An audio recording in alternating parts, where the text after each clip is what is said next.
Oh shit. Midora's a damn killer. He's a mass killer. He killed maybe what, 16 times in just the last 2 chapters. The people just keep being revived. Isn't that crazy? Anyway, just to put you guys on game real quick, I think I'm probably only going to be doing the chapter reviews just for the next little while, because I don't have fucking internet. People keep saying, why are you not uploading? I don't have internet. I literally don't have internet. It's hard doing even just this right here.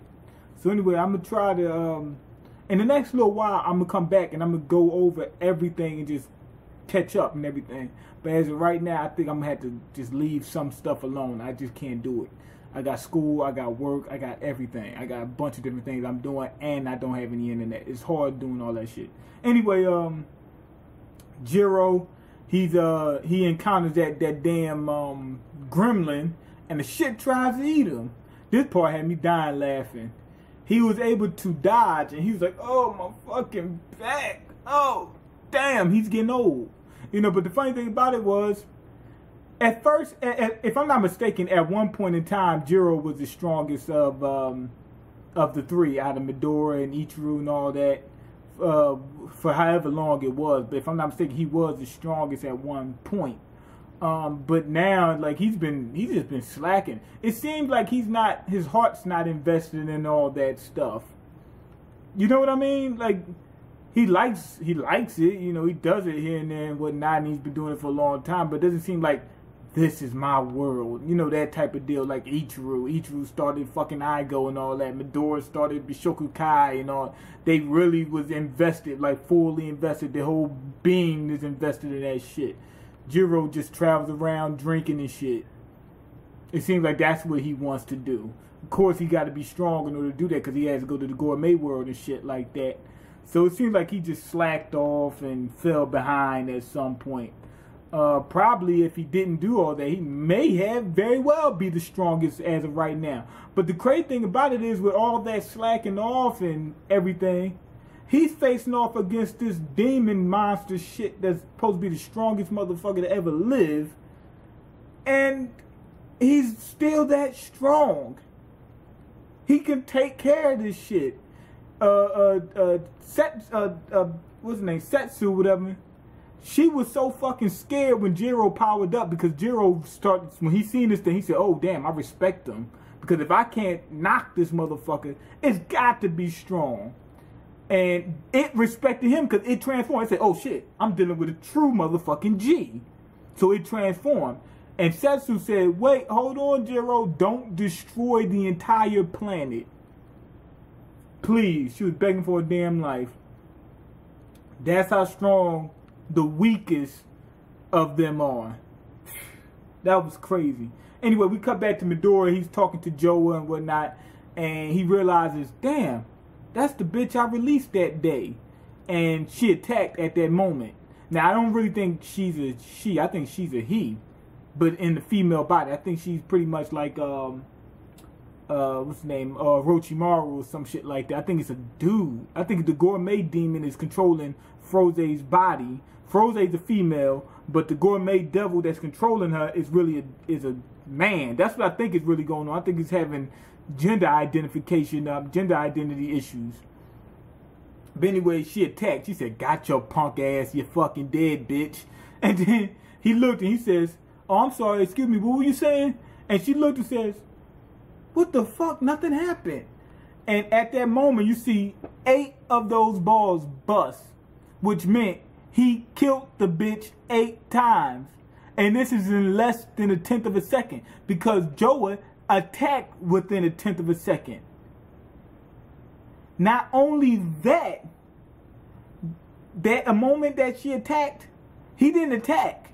He attacked after. He said, I counterattacked. So the moment she attacked, which might have been, I don't know, 1/5 of a second. No, it is 1/5 of a second. I mean, 1/20th of a second, which is half of 1/10 of a second. He did all 8 attacks in 1/20th of a second.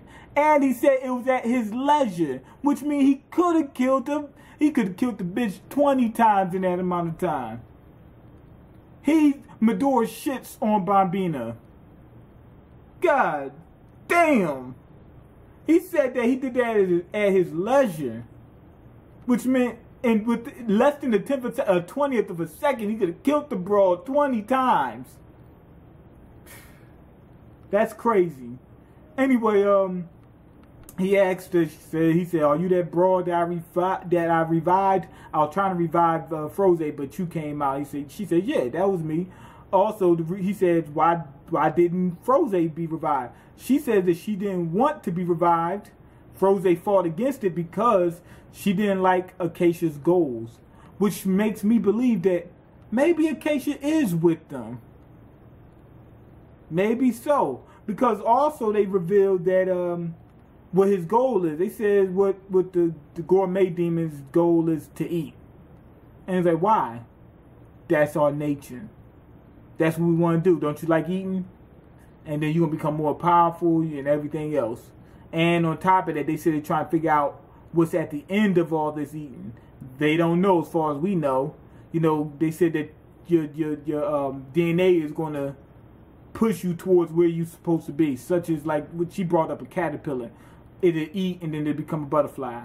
But eventually, if you don't remember what you're supposed to do, you follow what your DNA is, and eventually you'll become what you're supposed to be. That's what I'm thinking what she meant by that. Also, there's no good and evil. So if Acacia realizes, damn, humans created good and evil, the only good and evil exists amongst intelligent beings with emotions. If you don't have both of those, there is no good or evil. It's just everything is. So if he came to realize that, then maybe he did say, fuck it, I'm going to go ahead and find out what's at the end of this tunnel once I get finished eating every fucking thing. And becoming this gourmet devil.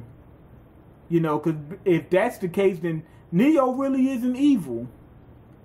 They're just doing what they're supposed to do, eat. So that's what I think she's saying. They say emotions, all that shit is for the birds. They said we just eat. They also said that the gourmet cell came about during something called the Gourmet Big Bang. If they do that, I hope that they still use the what I thought would happen, which is somebody created, you know, gourmet cells. Maybe they cooked up the Gourmet Big Bang or whatever. That's what I'm hoping that they do. You know, but if they just say that it existed like that would make sense, but it wouldn't be as exciting or as in depth. They could just say like gourmet cells have always existed because hunger always existed. Doesn't everything devour everything? The fucking sun is going to devour our planet at some point in time. So it makes sense, but it wouldn't be as in depth. It'd just be like, damn, it's too closed-ended. You know, I would want to see them take it a little bit further, just a step or two further. But anyway, at that point, once Midora heard enough, he went ahead and sent Big Spice at the fucking Neo's headquarters, straight down on them. He said, fuck everybody. Fuck y'all if y'all doubt me. He said, I'm a piece of white trash, and I'll say it proudly. You know, but anyway, go ahead and leave your comments, like the video, subscribe, because I can't eat. I'm broke, nigga, I'm broke. You got the power to change that. I'm giving this chapter a 5 out of 5. I just hope they don't make it as simple as they, you know, as they making it on this chapter. Although, like I said, that would work, and it would be all right. It'll be satisfying enough. Makes sense. And now, as at this point, I'm thinking Acacia may possibly be with Neo, you know, because he might say, "Damn, this is all about eating, isn't it? We've been traveling around fucking people up and shit, like fucking animals up all this time to eat, right? Hey, let's take it to the edge and see what the fuck this brings us. Because there really is no such thing as good or evil." That's what he might be thinking. That might be his philosophy. Although Midora's on the opposite end. Even though he eats, you know, he really dwelled in emotions, because that's the reason why he liked Froze so much. Somebody who gave him more than just food. You know, so that's what he was missing. So I guess that Midora is on the opposite end of Neo. He wasn't just looking for food. He was looking for something that humans can only give them, or intelligent beings can only give them. But anyway, go ahead and leave your comments and all that other bullshit.